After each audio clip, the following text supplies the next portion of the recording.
Good morning, this is Mary, and I really should wait till my craft room's clean to make this video, but I was just too excited about my 12 by 12 paper storage solution I'm working on that I just couldn't wait. So if you're like me, you struggled for years on storing your 12 by 12 paper. Vertical, horizontal, what should I do with it? And I've spent hundreds and hundreds of dollars wasted on different methods. First, I had the iCube from overstock.com, and you might have seen, if you see my cheapest scrapbook room ever video, parts 1, 2, and 3, you'll have seen those cubes, and I had just gotten them, and they turned out to be a dud because they were way too weak to hold the weight of just even routine scrapbook supplies. So then I got this Cropper Hopper cart. It looks a lot like the hanging file folder cart that Cropper Hopper sells, but this one was designed to hold their magazine type plastic sorters that come in 8 by 11 and 12 by 12. And so I spent a lot of money buying all kinds of sorters, and the cart, once it's fully loaded with paper, on the top here was too flimsy. It doesn't, you don't want to roll it all around to, hi Murphy, you don't want to roll it to a lot of areas because it's too shaky. But yeah, I spent a lot of money on this cart and I didn't want to waste it. So the next thing that happened was the Michaels near me finally started selling Jetmax cubes. And as you can see, I've tried to organize my scrapbooks and my paper in these Jetmax cubes. And I was, my brother Chris helped me. Thank you, Chris. We bought all sorts of cubes, and we even bought a laminate top and some glass blocks, and you made a little upper shelf with the scrap from this laminate top to kind of tie them together. If I had to arrange them over again, I would have arranged these cubbies like this horizontally, but that's a story for a different day. The problem is that the paper still isn't as accessible to me as I'd like. Looks pretty accessible, doesn't it? But I can't. My creative process is I have to see every color I have before I'm inspired, and here you kind of have to know what color you're looking for, especially with the pattern paper. This is a mess, and even in these protectors, you can see my papers are getting very beat up. And the biggest problem is that my craft room has even though it's tiny, it does have a window, and so my papers are fading horribly, and I don't like it. I don't know if the camera could pick that up. So we spend too much on our craft supplies for that. So the next thing I did, I'll show you here in just, okay, I'm back. The next thing I did was buy a 12 by 12 Jetmax cube drawer. And I thought, oh, this is brilliant. Yay! This will be the answer to all my problems. Bought all the extra file folders, which were a pretty penny. Got them home, put them in the drawer. And then look at this, you guys. I realized they didn't come with tabs, and I wondered why. The tabs won't fit in the drawers. And then, even empty, it's very hard to open. I have to pick up the drawer. You can see, let me show you. See how the bottoms are bent? There's really not a lot of extra room in here, so the folders are getting bent, and I can already tell that if I weighted this down with paper, there'd be no way I could get this drawer in and out.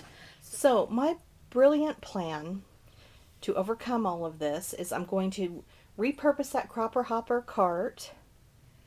Still going to use that because it has the wheels on the bottom and I need that, but I'm going to take the acid-free folders that I bought for my Jetmax cube and take wire,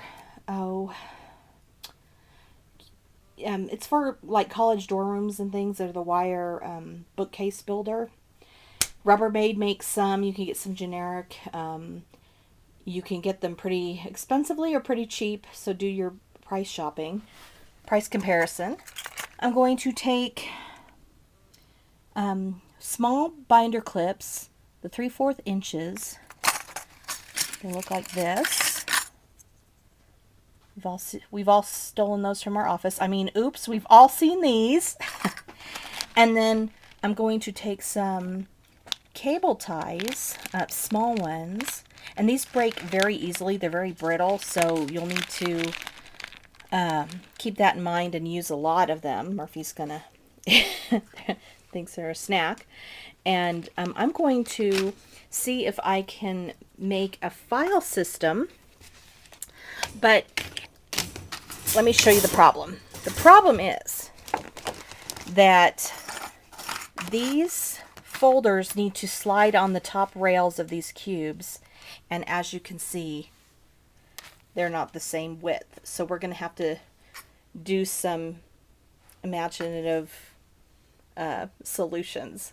So let's see what I can come up with. Now you notice when I'm placing these clips, I'm placing them on the outside, so the widest side is facing out and it tapers in.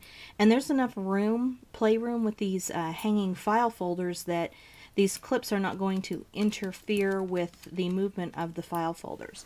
I was also worried that the little wiry feet, wiry feet on them, these things, would interfere with this being able to sit flat, and it hasn't, and I'm very delighted.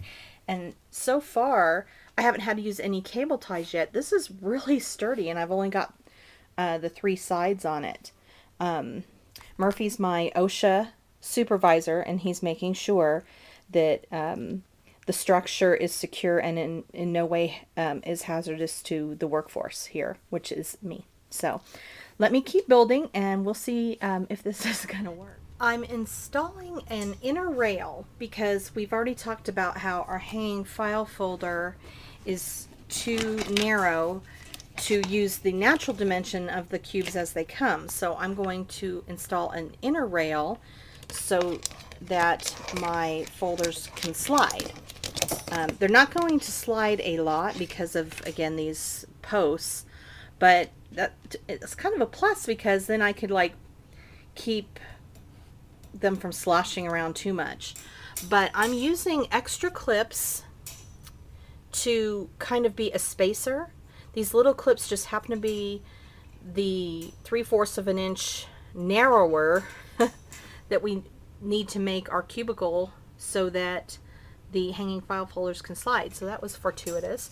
And so the bottom clip, you can see it down there, is used for the structure. So I already have that, and it will kind of naturally be a little bit of a stop for this to keep the bottom from sliding around.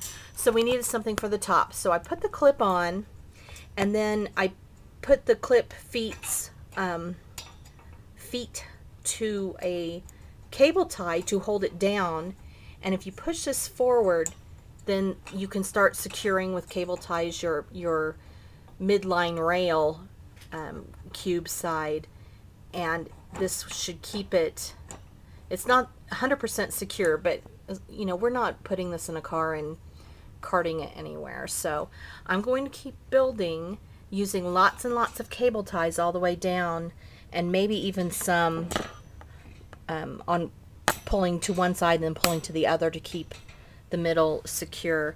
And I'll keep building to show you the final product. As I'm putting it together, I'm finding that this middle bar has a tendency to want to go closer and closer more into the box, and even though it'll still slide, it's harder to slide when it's closer. You want this 3/4 inch of a space, but you don't want a wider space here. You want to keep it no wider than 3/4 so this can slide easily.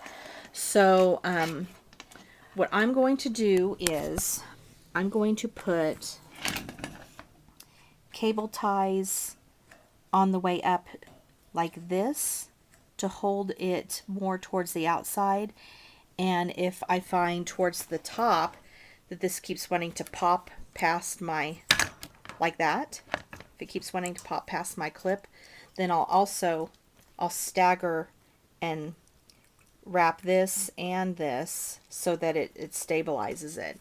But, you know, those cable ties are cheap, and it's time consuming and it takes patience, but you can use a million of them until you get the effect you want. So I'm going to keep going, and I'm going to keep putting my folders in to be sure my slide space stays consistent. Okay, so the cubicle is done, and I have about these, what you're looking at now is 30 hanging file folders in here. And as you can see, there's plenty of room for more. And the thing I like about it is not only is it going to hold 12 by 12 paper, but I have some hanging files of 12 by 10 paper from the old Creative Memories that I could put in here. I plan on also putting, for my Stampin' Up! Paper, I'm going to put, each folder will hold a color. So I'm going to have 12 by 12, and if I have 8.5 by 11 in that color, I'll put it in the same folder. And then also I'll put my scraps back in here too, because right now I store my scraps separately, and it's just too chaotic. I don't like looking in 3 different places for my cardstock. So it'll all be in color, and I'll just be able to grab the color and see what I have. So I'm going to pop out this shelf here and plop in my cubicle, my new hanging file folder cubicle. Okay, so here it is all put together. I had to slide this cubicle in from the side, and this is where the metal shelf used to be. I'm going to get tabs from Office Depot, because these take the standard hanging file folder tabs, and I will get my paper organized. And I kind of, even though a lot of you have much better paper storage solutions, this is kind of making lemons out of lemonade for myself and those of us who bought that and paid a lot of money for that, and paid a lot of money for these hanging file folders just to find out it wouldn't work. My plan is to store the paper in order of color, according, that matches the color coach, so that when I'm using the color coach to design, I can quickly go straight to the paper that I want. So I'm so glad I got this color coach. I can't wait to use it. Thank you.